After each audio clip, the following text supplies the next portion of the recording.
The Russian happy revolution. Makar Sankranti sir. हाँ, आपको भी बेटा, सब बच्चों को खूब खाइए दही चूड़ा दबा के, बहुत बढ़िया। और एकदम मूंगफली आधा किलो से कम कोई खाया तो देख लेना, गज्जक भी कम से कम 2-2.5 किलो एकदम चबा जाइए आप लोग। गुड। हर्षु, तुम भी बेटे गाजर पाक दबा के खाना, एकदम सांस रोक के। चल, मैंने खा लिया गाजर पाक दबा। बेशरम, शर्म भी नहीं आता तुम्हें ये बोलते हुए? कर है नहीं आता शर्म, देख। वाह वाह वाह। चलो कोई बात नहीं बेटे, गाजर पाक और दही चूड़ा की कसम खा के हम लोग चैप्टर स्टार्ट करते हैं।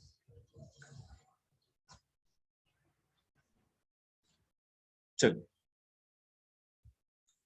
देखिए, द रशियन रेवोल्यूशन, मैंने इसमें ऐसे बेसिक इससे पहले 2-4 पेज पढ़ा रखा था, तो यहीं से स्टार्ट करते हैं इस चैप्टर को, ठीक है? और इसी से हम लोग अब करेंगे पूरा कंटिन्यू। रशियन रेवोल्यूशन 1970 अक्टूबर 1917 में हुई थी। The Russian empire in 1914। इससे पहले 1914 में रसिया में किसका साम्राज्य था? जार निकोलस सेकंड का। ये मैंने आपको बता दिया था। जार निकोलस सेकंड जो थे, ठीक है, उनका शासन था यहाँ पर। जिस तरह से फ्रांस में लुई 16 का था, उसी तरह यहाँ पर भी जार निकोलस सेकंड का शासन था। उसी तरह के राजा थे, पहली बात। दूसरी बात कि जिस तरह से फ्रांस में जब राजा का शासन था, लुई का शासन था, तो चर्च और जो नोबेल्स थे, मतलब कि जो मंत्री थे, उनका कैसा दबदबा था, जनता पे अत्याचार करते थे, एक्सप्लॉइटेशन करते थे, तो उसी तरह का यहाँ पर भी हो रहा था। इकोनॉमी एंड सोसाइटी कैसी थी यहाँ की? Unemployed peasants in pre war Saint Petersburg. देखिए, मैंने आपको यह भी बताया था कि रसिया के 85% पीपल खेती बाड़ी में लगे हुए थे। यहाँ पे यूरोप में सबसे अधिक अनाज का उत्पादन होता था, और मोस्टली यूरोप के जितने भी देश थे जहां किसी भी तरह का फूड ग्रेन अच्छी तरह से नहीं उगता था, यहीं से सप्लाई होती थी। यहाँ पर केवल 2 ही ऐसे बड़े शहर थे जो औद्योगिक शहर थे, इंडस्ट्रियल सिटीज थी। उसका नाम था पहला सेंट पीटर्सबर्ग और दूसरा था मॉस्को, ठीक है?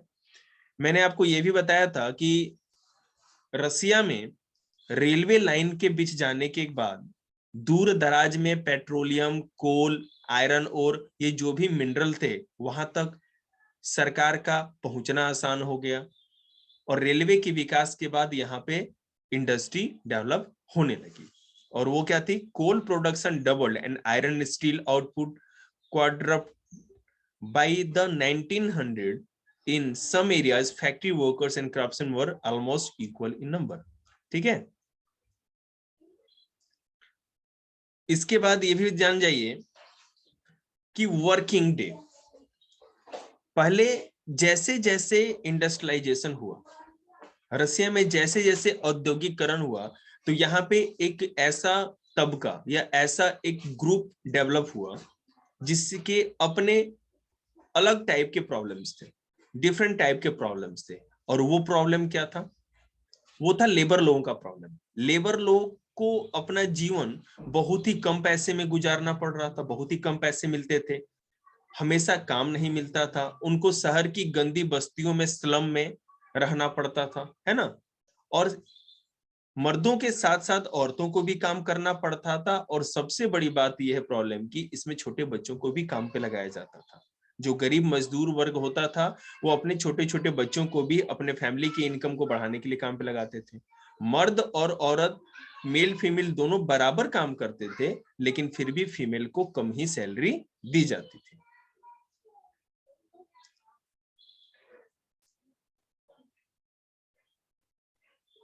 मैंने आपको यह भी बता दिया था।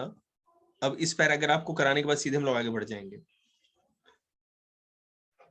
यूरोप के और देशों के मोनार्च की तरह, राजतंत्र की तरह, रसिया का जो राजतंत्र था या मोनार्च था, वो भी इसी तरह का शोषक था या एक्सप्लॉइटेटिव था।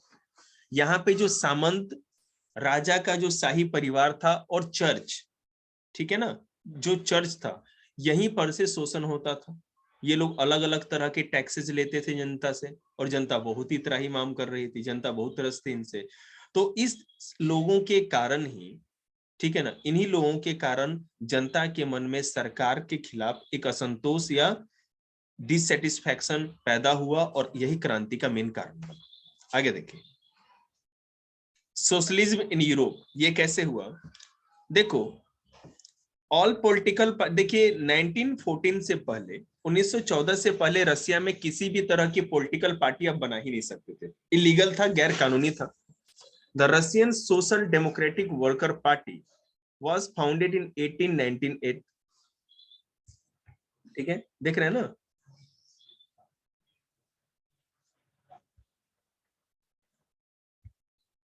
The Russian Social Democratic Worker Party was founded in 1898 by socialists who respected Marx ideas। Karl Marx के बारे में भी मैंने बता दिया था, कार्ल मार्क्स क्या सोचते थे। तो इन कार्ल मार्क्स के आइडिया को सपोर्ट करने वालों ने ही रसिया में 1898 में Russian social democratic worker party पहले बनाई, क्योंकि वो सरकार के किसी भी तरह के पॉलिसी से संतुष्ट नहीं थे, खुश नहीं थे। वो चाहते थे कि newspaper, mobilised worker and organised strikes, ये सब उन्होंने स्टार्ट किया। न्यूज़पेपर के द्वारा जनता को ये समझाते थे कि समाजवाद या सोशलिज्म क्या है, सरकार जो हमारे साथ कर रही है ये अन्याय है, हमको इसके खिलाफ आवाज उठानी चाहिए। ठीक है, मोबिलाइज्ड वर्कर, जनता को, मतलब जो वर्कर थे, श्रमिक थे, लेबर थे, उनको मोबिलाइज करना, मतलब एकत्र करते थे, इकट्ठा करते थे और हड़तालें, स्ट्राइक करते थे, स्ट्राइक को ऑर्गेनाइज करते, बड़ी बड़ी हड़तालें कराई जाती थी।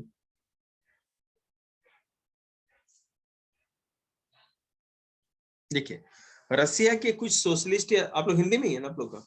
रसिया के कुछ समाजवादी विचारक जो थे वो ये मानते थे कि जो रसिया की भूमि है, जो लैंड है, एग्रो लैंड है, उसका इस तरह से डिस्ट्रीब्यूशन होना चाहिए कि जनता के बीच में बराबर बराबर सबको मिल जाए। खेती बाड़ी वाली जमीन की बात हो रही है। ठीक है, they form the socialist revolutionary party इन 1900। ठीक है, यहाँ पे देखो, कंट्री साइड, दूर दराज के गांव देहातों में भी, दूर दूर के गांव में, शहर से दूर जो गांव का इलाका था, ग्रामीण क्षेत्र था, ठीक है, वहां पर भी रसिया के जो सोशलिस्ट थे, समाजवादी थे, उन्होंने पार्टीज ऑर्गेनाइज की, अपने पॉलिटिकल पार्टी बनाई और जनता के बीच में समाजवादी या सोशलिज्म का प्रचार किया। उस पार्टी का नाम था सोशलिस्ट रिवोल्यूशनरी पार्टी, 1900 में बनाई। This party struggle for peasants, ये किसानों के लिए आंदोलन करते थे, संघर्ष करते थे। Rights and demanded that land belonging to noble be transferred to peasants. Social democrats discharge with socialist revolutionary about peasants.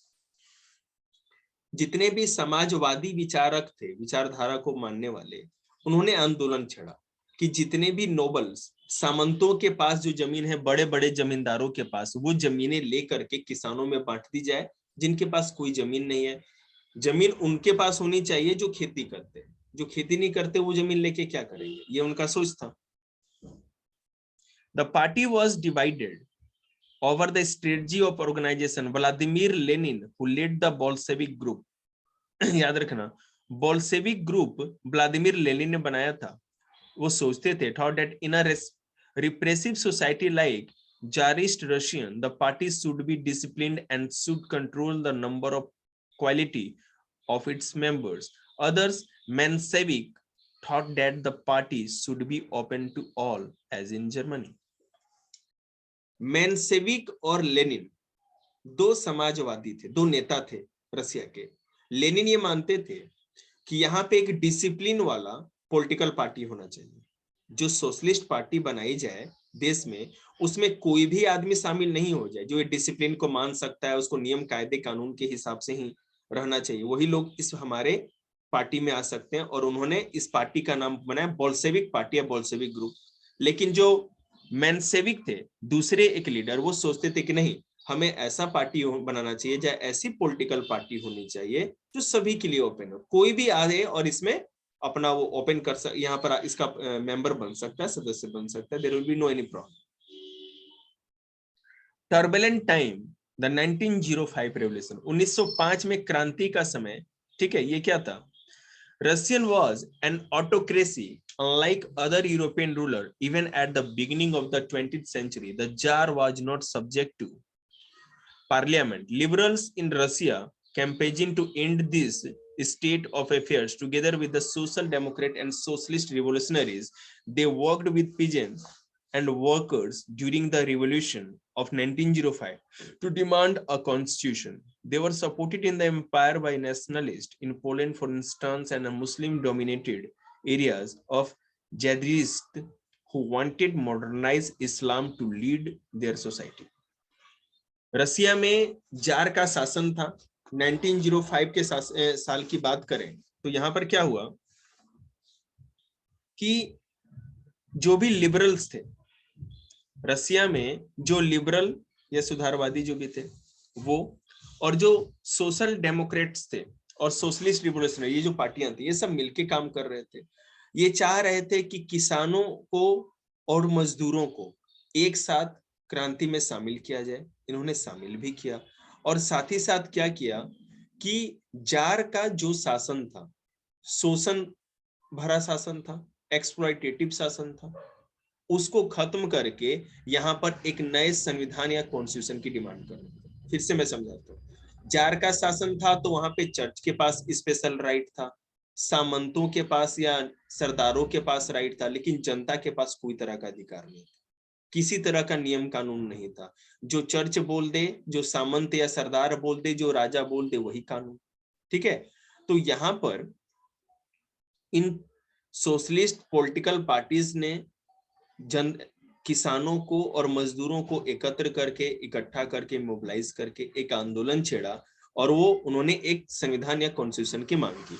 They were supported in the empire by nationalist and in Muslim dominated. अब देखो, जो Poland में जो राष्ट्रवादी सरकार थी, Poland की जो सरकार थी, जो रसिया के बगल में ही है, जर्मनी और रसिया के बगल में, वहां की सरकार इन आंदोलनकारियों का समर्थन कर रही थी, सपोर्ट कर रही थी।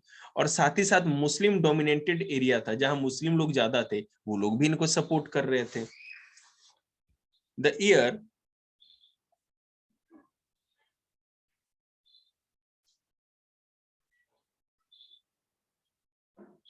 देखिए यहां पर है, द ईयर 1905।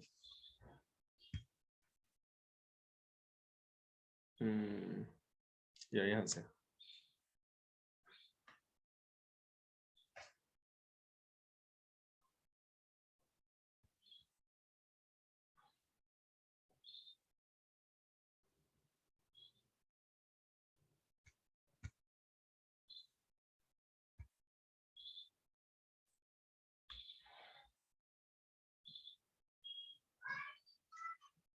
देखिए, the year 1905 was a particularly bad one for Russian workers. 1905 का जो साल था रसिया के मजदूरों के लिए वो बड़ा ही बैड रहा। Prices of essential goods rose so quickly that real wages declined by 20%. चीजों की कीमतें बहुत तेजी से बढ़ी, ठीक है, महंगाई बहुत ज्यादा बढ़ गई, लेकिन जो मजदूरी थी मजदूरों की, उसमें 20% तक की गिरावट हो गई। ठीक है, the membership of workers association rose dramatically. अगर कोई वर्कर किसी संगठन या एसोसिएशन का मेंबर बनना चाहता था तो उसका भी रेट बढ़ा दिया गया, फीस बढ़ा दिया गया। When 4 members of the Assembly of Russian Workers, which had been formed in 1904, were dismissed at a Putilov Iran works, there was a call for industrial action. Over the next few days, over 110,000 workers in St. Petersburg went on strike demanding a reduction in the working day to 8 hours, an increase in wages and improvement in working condition. देखिएगा बेटा, जो मैं इसको ना circle कर रहा हूं वो ध्यान देना। ये वाला लाइन आपको अपने बुक में भी अंडरलाइन करना है और ये नोट्स में आना चाहिए। हुआ क्या कि सेंट पीटर्सबर्ग मैंने आपको बताया था, जो कि रसिया का यूरोप में इसके तट पे एक देश शहर है और ये सबसे बड़ा औद्योगिक शहर था। यहाँ पे मजदूरों ने हड़ताल किया और ये डिमांड रखी कि हम लोगों का जो वर्किंग आवर है उसको घटा करके 8 घंटे का कर दिया जाए, मजदूरी बढ़ाई जाए और वर्किंग कंडीशन जो है, जो काम करने की परिस्थिति, उसमें भी सुधार किया जाए। ये डिमांड कर रहे थे। 1,10,000 जो वर्कर्स थे, श्रमिक, उन्होंने इस तरह का एक आंदोलन, स्ट्राइक, हड़ताल छेड़ दी। When the position of workers led by the Father Gapon reached the winter palace,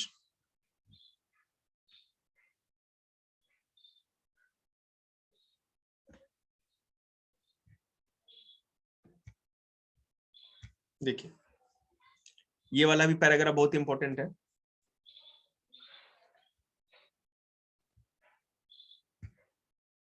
कहा यह जा रहा है, when the position of workers led by the Winter Palace, it was attacked by the police and the Cossacks. जैसे ही winter palace जहां jar रहता था, राजा रहता था, वहां तक फादर गैसॉप के लीडिंग में ये पूरा का पूरा जो पोजीशन था वर्कर लोगों का, जो ये जुलूस था, वहां तक पहुंचा। तो पुलिस ने और कोसैक्स ने इस पे अटैक कर दिया। Over 100 workers were killed and about 300 bounded. ठीक है, 100 वर्कर वहीं मारे गए और 300 के करीब घायल हुए। The incident known as bloody Sunday, और इसी को खूनी रविवार या ब्लडी संडे के नाम से जानते हैं। Started a series of events that became known at the 1905 revolution, और इस ब्लडी संडे के बाद से अलग अलग जगहों पे आंदोलन स्टार्ट हो गए, और इसी को 1905 की क्रांति या 1905 का रेवोल्यूशन कहा जाता है। समझ में आ रहा है आपको?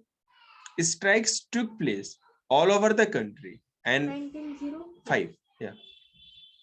Strikes took place all over the country and universities closed down when student bodies staged walkouts complaining about a lack of civil liberties. Lawyers, doctors, engineers, and other middle-class workers stabilized the union of unions and demanded a constituent assembly.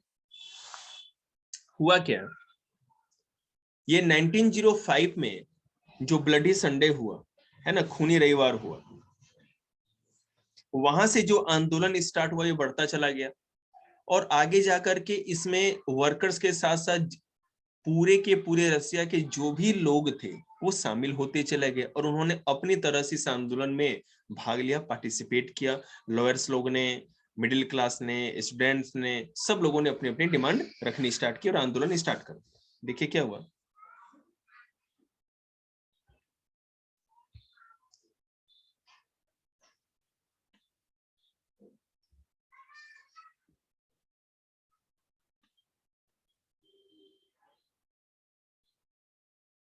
चलिए, during the 1905 revolution, 1905 का जो revolution के दौरान, the jar allowed the creation of an elected consultative parliament और Dumas. अभी भी रसिया के parliament को ड्यूमा ही के नाम से जानते, ड्यूमा, DUMA। ठीक है, तो अब इतना चारों तरफ से जब दबाव देखा रसिया के जार ने, तो उन्होंने कहा कि हम लोग क्या करेंगे कि कंसल्टेटिव पार्लियामेंट या ड्यूमा, एक ऐसा मतलब सलाहकारी संसद की स्थापना की घोषणा की कि उसमें सब लोग आके अपना अपना कंसल्ट दे दें या सलाह दे दें हम लोग को। ठीक है, इसके लिए for a brief while during the revolution there existed a large number of trade unions and factory committees made up of factory workers. After 1905, most committees and union worked unofficially since they were declared illegal. Severe restrictions were placed on political activity. The Tsar dismissed the first Duma within 75 days and the re-elected second Duma within 3 months. He did not want any questioning of his authority or any reduction in his power. He changed the voting laws and packed the third Duma with conservative politicians. Liberals and revolutionaries were kept out. हुआ क्या? 1905 के revolution में बढ़ते हुए असंतोष को देखते हुए रसिया का जो जार था उसने कहा कि हम एक पार्लियामेंट बनाएंगे जिसको कि ड्यूमा कहा गया। घोषणा हो गई, लेकिन इस पार्लियामेंट के बनने के बाद अलग अलग जो वर्कर्स की यूनियन थे, जो फैक्ट्री में काम करने वाले थे, उन्होंने अपना अपना संगठन यूनियन बहुत सारा बनाया, अपने अपने डिमांड रखने लगे। जब जार को लगा कि अगर इतने ज्यादा यूनियन बनने लगे तो हम लोगों को हो सकता है कि आगे जाकर के मेरे ही सत्ता के खिलाफ हो जाए या हमारे लिए खतरा पैदा हो जाए, तो उन्होंने आगे जाकर के किसी भी तरह की यूनियन के फॉर्मेशन को पर रोक लगा दिया, प्रतिबंध लगा दिया कि अब कोई भी यूनियन नहीं बन सकता।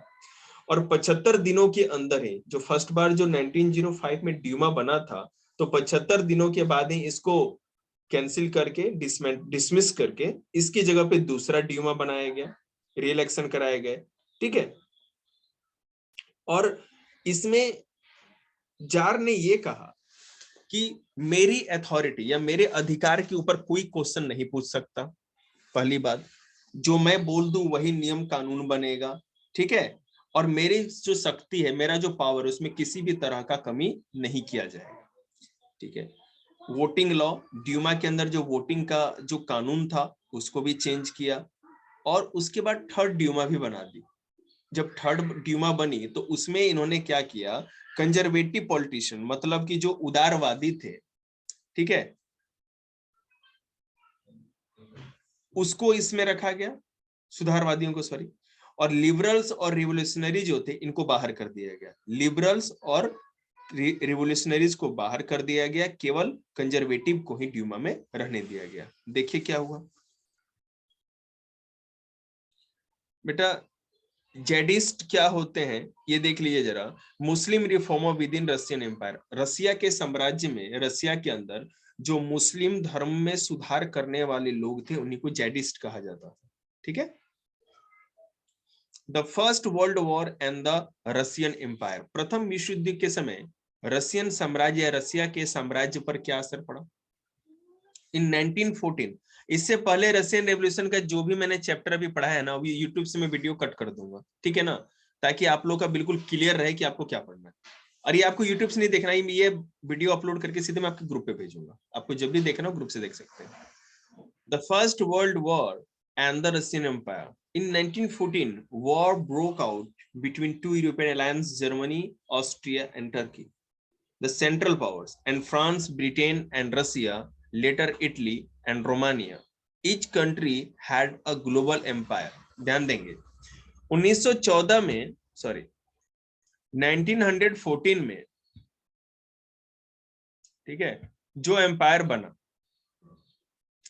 वॉर जो स्टार्ट हुआ उसको फर्स्ट वर्ल्ड वॉर कहते हैं। और इस फर्स्ट वर्ल्ड वॉर की बात बताऊं मैं आपको,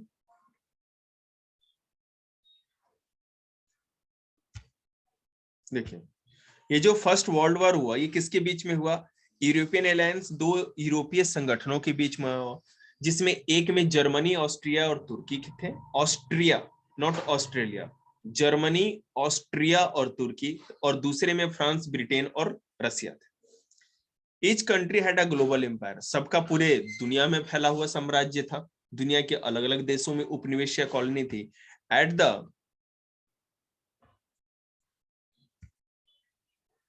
ऑस्ट्रिया कहाँ पे है? ऑस्ट्रिया बेटा जर्मनी, सॉरी स्विट्जरलैंड के बिल्कुल बगल में, ठीक है, स्विट्जरलैंड और इटली के बिल्कुल।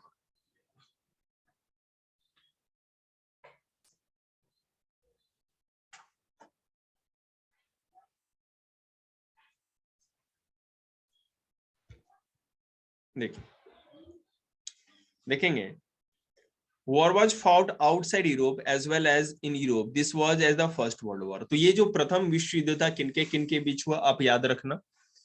एक गुट था जिसमें कि जर्मनी, इटली, सॉरी हाँ, जर्मनी, ऑस्ट्रिया और तुर्की था, इटली नहीं, जर्मनी, ऑस्ट्रिया और तुर्की। दूसरे में फ्रांस, ब्रिटेन और रसिया था।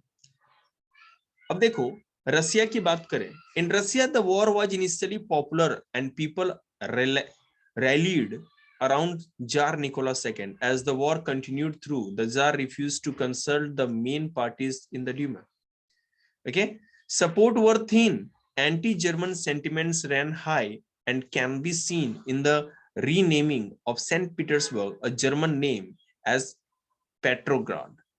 ठीक है, जार निकोलस सेकेंड जर्मनी का साथ दे रहा था इस युद्ध में, है ना, no no no no no,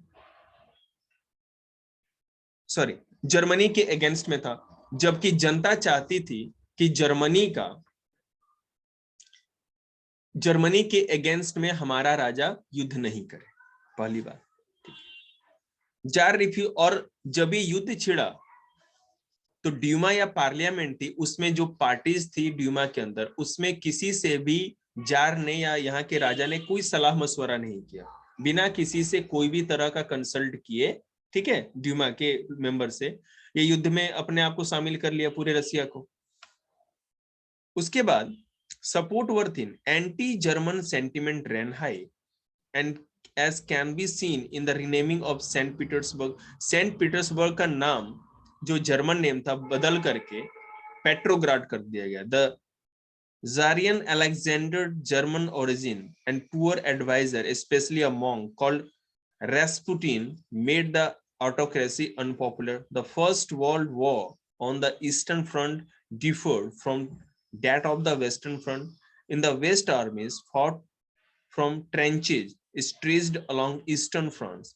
In the East, armies moved good deal and fought battles, leaving large casualties. Defeats were shocking and demoralizing. Russian armies lost badly in Germany and Austria between 1914 and 1916. इस युद्ध में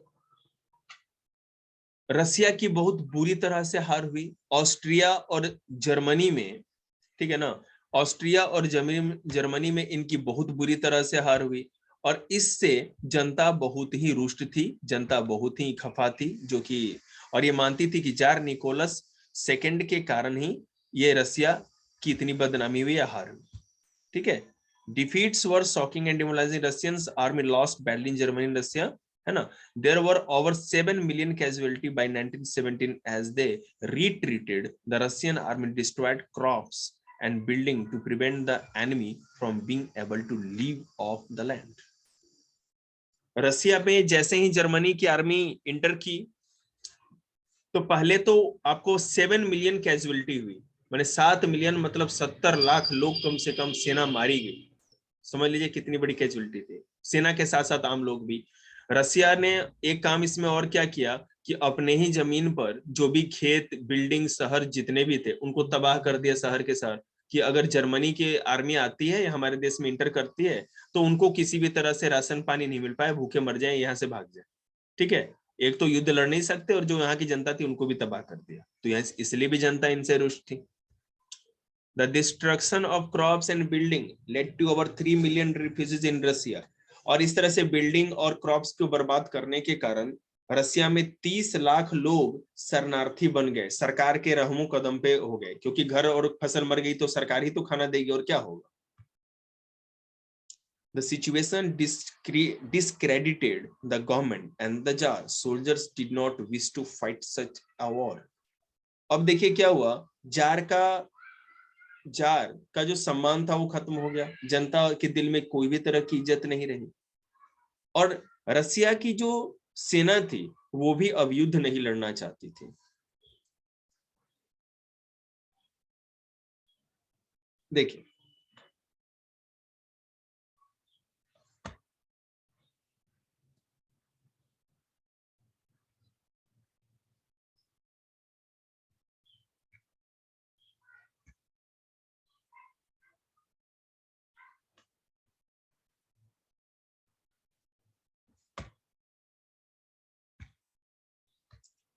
Russian on, देखिए the war also had a severe impact on industry. उद्योगों के ऊपर भी Russian war, ये जो फर्स्ट वर्ल्ड वॉर हुआ उसका बहुत बुरा असर पड़ा। जितने भी यहाँ पे इंडस्ट्री थी वो अधिकतर क्या करती थी, सेना का सामान, युद्ध का सामान बनाती थी। यहाँ पर लोगों के आम जीवन के लिए, रोजमर्रा की जरूरत के लिए कोई सामान नहीं बनाया जाता था और इस तरह से वहां पर बहुत ही ज्यादा कंजम्पशन गुड, मतलब कि जो रोजमर्रा की चीजों की कमी हो गई, महंगाई बढ़ गई और जनता बहुत ही इससे ज्यादा असंतुष्ट थी।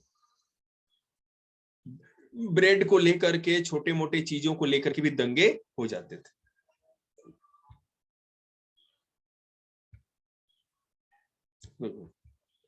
The February revolution in Petrograd, याद रखिएगा सेंट पीटर्सबर्ग का ही नाम बदल करके पेट्रोग्राड किया गया था, पेट्रोग्राड, ठीक है ना। सेंट पीटर्सबर्ग एक जर्मन नेम था। बच्चों को मजा आ रहा है क्या यार, बार बार ज्वाइन कर रहे हैं, वाह। सेंट पीटर्सबर्ग एक जर्मन नेम था जिसको बदल करके पेट्रोग्राड किया गया।